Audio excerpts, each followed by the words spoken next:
Un pequeño video explicando o dando ciertas directrices de qué es lo que tenemos que responder en la guía evaluada sobre la película Mi vida en rosa, ¿ya? Parte la guía con lo que sería una ficha fílmica para que ubiquemos también el contexto, ya que es una película de hace más de 20 años, sin embargo los temas que trata son sumamente vigentes hoy en día. Pequeña sinopsis que nos explica brevemente de qué trata la película, aunque nosotros queremos ir un poco más allá y más de ver de qué trata, sino que ver cuáles son los temas que quiere entablar esta película, cuáles son las reflexiones que podemos sacar de esta película y cuáles son sobre todo los conflictos que se ponen en mesa. Partimos entonces con la primera pregunta que justamente trata de lo anterior. La primera pregunta son 2 puntos porque es sumamente fácil, sumamente simple, es una o 2 líneas donde van a explicar a ustedes cuál es el conflicto interno que está viviendo el protagonista, es decir, que está viviendo Ludovic, ¿ya? Qué es lo que a él le choca, qué es lo que a él más o menos le está haciendo clic, le está haciendo ruido en su mente de niño todavía. Es un infante, es alguien de creo que 7 años por ahí, entonces no logra comprender muchos de los procesos que le están ocurriendo y por tanto tiende a buscar explicaciones, a buscar una forma de naturalizar lo que le está sucediendo, porque claro, él ha sido criado, ¿cierto?, bajo este núcleo familiar y bajo las directrices de lo que sería el pensamiento heterosexual, como lo llamaría Monique Witting, es decir, el, y como dicen también, y como explicamos en la guía anterior, recordemos que los niños son como una especie de esponja, ¿ya? Que van absorbiendo y que por lo tanto son la continuación o son la proyección de aquello que piensan, aquello que sienten, aquello que desean. Sus padres, que a su vez son los agentes, ¿cierto? Controladores, son los agentes que van a garantizar que el orden se lleve a cabo. Es decir, los padres son los garantes del orden heterosexual en el sentido de que son los personajes que van a asegurar de que esta lógica represiva, muchas veces, esta lógica de reproducción, esta lógica de exclusión y esta lógica de encauzar a los cuerpos que son anómalos, se siga entonces manteniendo a lo largo del tiempo. Para eso están entonces los padres. Y eso es lo importante también que tenemos que tener muy en claro acá. Sobre todo para responder la segunda pregunta. ¿Qué es lo que nos dice la segunda pregunta? Dice, caracteriza a los integrantes del núcleo familiar, explique el rol que cumplen en la construcción de familia y el rol que cumplen en relación con Ludovic. Ejemplifique con escenas de ser necesario. Se nos está preguntando acá entonces el rol que cumple cada uno de los integrantes de la familia en este orden familiar establecido. Ya entendiendo que las lógicas familiares existen ciertos roles que están ya establecidos, que están escritos, que son tradicionales, que siempre han estado así y que por lo tanto son pocos los que se atreven a cuestionar esos roles familiares que están sumamente asignados. Sabemos cuál es el rol que cumple el padre, ¿cierto? Sobre todo la figura del padre, cuál es el rol que cumple la figura de la madre, y bien entendemos que estas construcciones, estas estructuras, ¿cierto? Rígidas muchas veces, igual son un poco flexibles porque pueden variar de familia en familia, pero siempre mantienen un piso en común, ¿ya? Y ese piso en común puede ser, por ejemplo, la idea del padre autoritario, la idea del padre como el mayor impulsor del régimen, el mayor garante del régimen, aquel que siempre estará en una posición de poder, ¿ya? Una posición que le beneficia y como tal, como está en esa posición que le beneficia, en esa posición de poder, tiene que hacer todo lo posible para defender el régimen que tanto le ha entregado, ¿cierto? Que tantos privilegios le ha entregado, una forma de verlo. ¿Ya? Entonces, por eso se nos pregunta cuál es el rol que cumple cada uno de los integrantes de la familia en la construcción de esta estructura, que es la estructura del núcleo familiar, pero también cuál es el rol que cumplen junto con, en relación a Ludovic. ¿Qué representa esto? De que nos está preguntando si son, por ejemplo, agentes represores de Ludovic, son agentes de represores de los cambios que está experimentando Ludovic, de la interioridad que está experimentando Ludovic, o son agentes de alguna forma liberadores del, de lo que le está sucediendo, lo que está pasando, lo que está sintiendo Ludovic alrededor de la película, ¿ya? Eso sería entonces la segunda pregunta. Hay personajes que no podemos definir muy bien cuál es el rol que cumplen en lo que es la estructura familiar, pero que sí tienen una relación con Ludovic. Ellos tienen entonces la libertad para ver cómo explayarse en esos sentidos, ¿ya? Por ejemplo, la hermana. La hermana no aparece mucho, no tiene mucha importancia lo que es el núcleo familiar, pero sí hay al menos dos escenas clave donde sí podemos dilucidar cuál es la relación que ella tiene con Ludovic, cuál es la importancia que ella tiene con Ludovic. Por eso, cuando pensemos en la relación con Ludovic, pensemos en si son agentes liberadores o si son agentes represores. Si están ayudando a Ludovic para poder procesar o canalizar sus sentimientos, o bien son agentes que lo que quieren es encauzarlo, enderezarlo, se dice popularmente, y decirle que eso no está bien y que tiene que ser de esta otra forma que está previamente escrita. Y también agregamos a la abuela. ¿Por qué agregamos a la abuela? Porque si bien la abuela en un principio no forma parte del núcleo familiar propiamente tal, ya en el sentido de espacio familiar, sí, a final de la película sí forma espacio, recuerden que sí forma espacio con Ludovic, y también a lo largo de la película sí es un agente importante para Ludovic en el poder canalizar lo que le está sucediendo, ¿ya? Lo que le está sintiendo, los cambios que le está experimentando. Eso se refiere a la segunda pregunta, ¿ya? Entonces, ¿qué rol cumplen de forma general en la estructura familiar y qué rol cumplen con Ludovic? Cuando preguntamos por el, el rol general es eh, si son activos o si son pasivos, si ejercen el poder o si bien reciben el poder. Eso es a grandes rasgos. La tercera pregunta dice, explique de qué manera las siguientes estructuras se conforman como garantes del orden heterosexual en la película. Ya tenga en cuenta no solo la dimensión simbólica de dichas construcciones, sino también la de los individuos que la conforman y, de ser posible, explique con escena. Lo ideal acá es explicar con escena.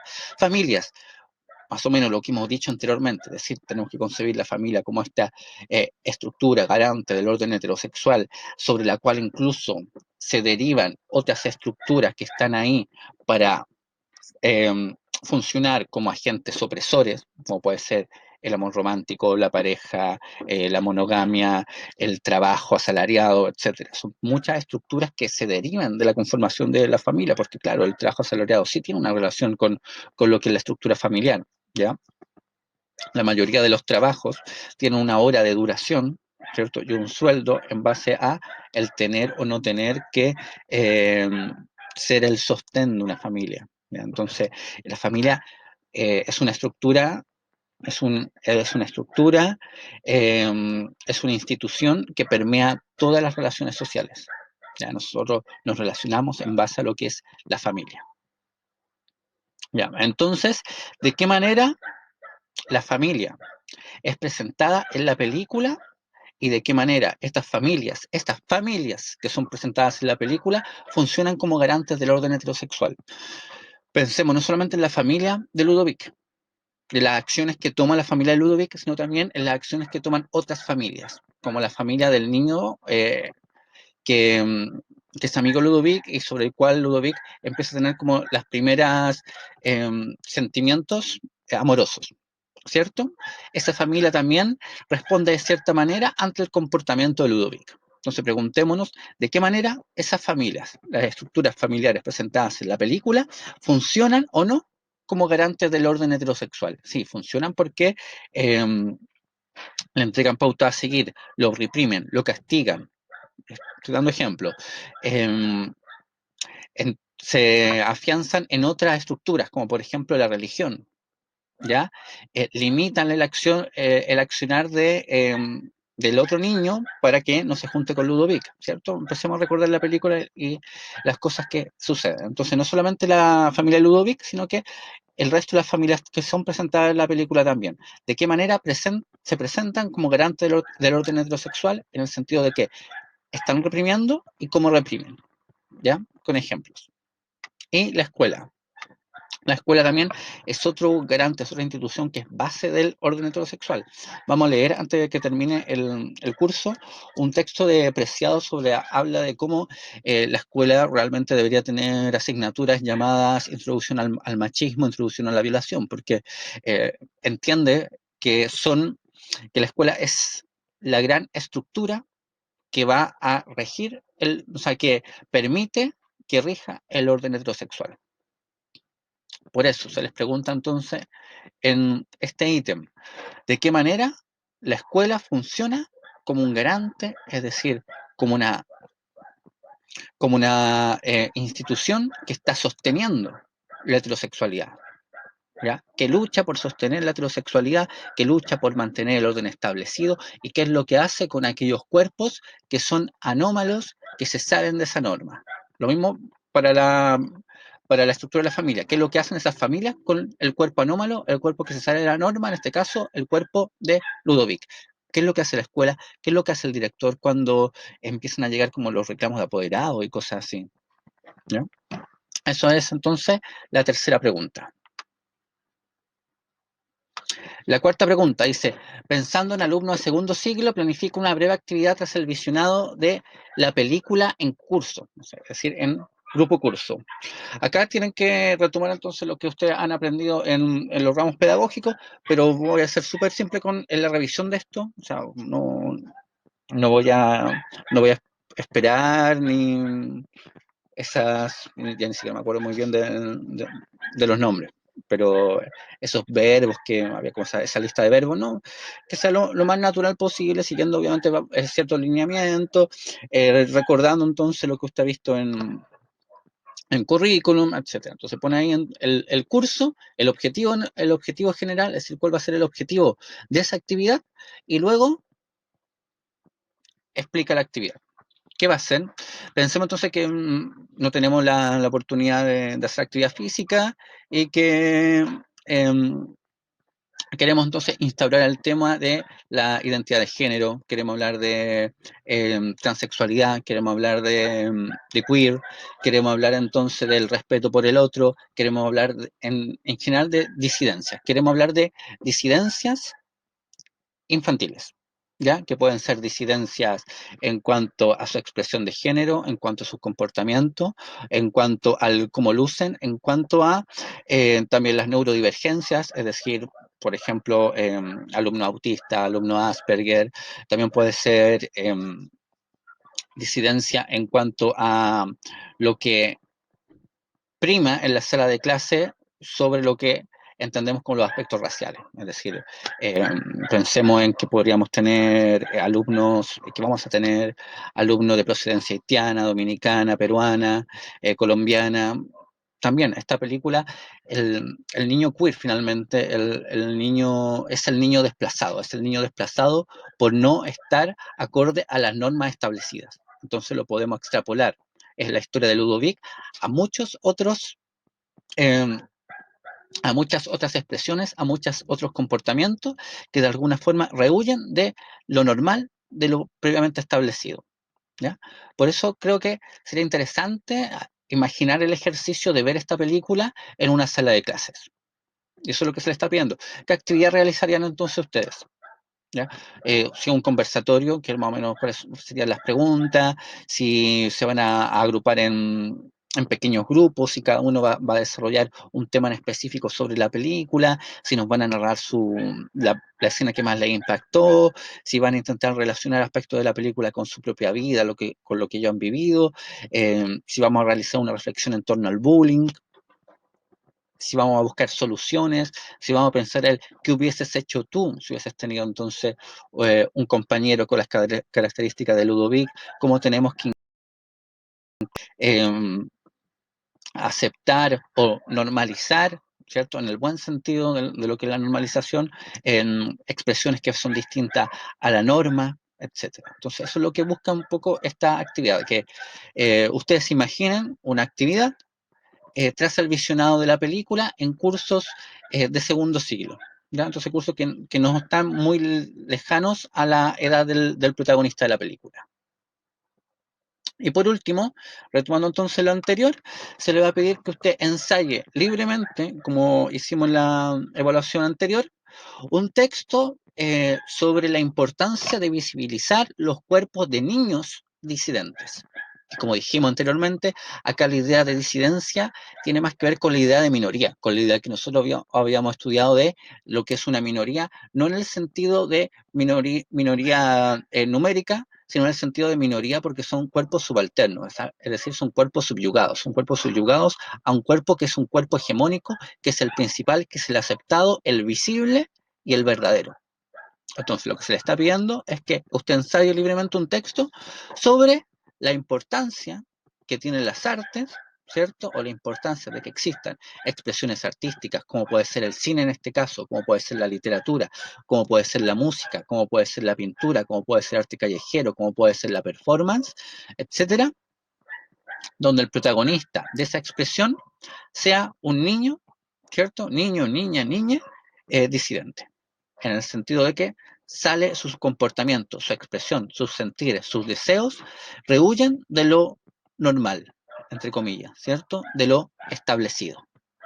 Entonces, ahí puede ser el niño neurodivergente, como puede ser el autista, como puede ser el Asperger, como puede ser cualquier otro de los niveles de los que están dentro del espectro autista, o pueden ser también los niños que son divergentes, entre comillas, de lo que es lo anatómicamente aceptable.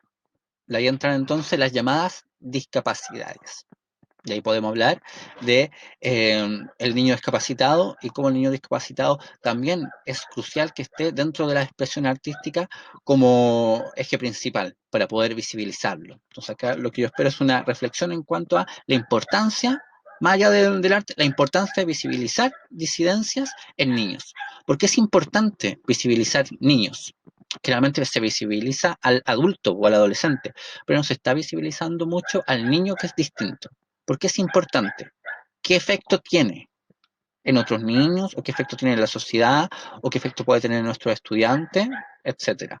¿O qué efecto puede tener en esa disidencia en general? Que se vea que además hay niños, ¿ya? Que sufren lo mismo que ellos, que son también muy susceptibles al suicidio. Pensemos también que hay una gran cantidad de adolescentes que se suicidan por estos mismos temas, por el tema del bullying, etcétera, ¿ya? Entonces eso es lo que se busca acá, que se llegue a una reflexión en cuanto a la visibilización de los cuerpos disidentes en la infancia. Pensemos que expresiones artísticas también pueden ser los dibujos animados. O sea, actualmente son muchos los dibujos animados que están recurriendo pero muy pocas veces como protagonista, pero por eso se pide acá que sean protagonistas, se están recurriendo a visibilizar ciertas expresiones, ciertos deseos que están fuera de la norma. Eso tiene una importancia. Analicé un poco esa importancia. Y eso es a grandes rasgos. Eh, Vamos a resolver dudas también y obviamente siempre voy a estar abierto para resolver cualquier duda, cualquier inquietud que tengan referida entonces, en este caso, a la evaluación, pero también a todo lo que hemos visto anteriormente. Eso, se cuidan.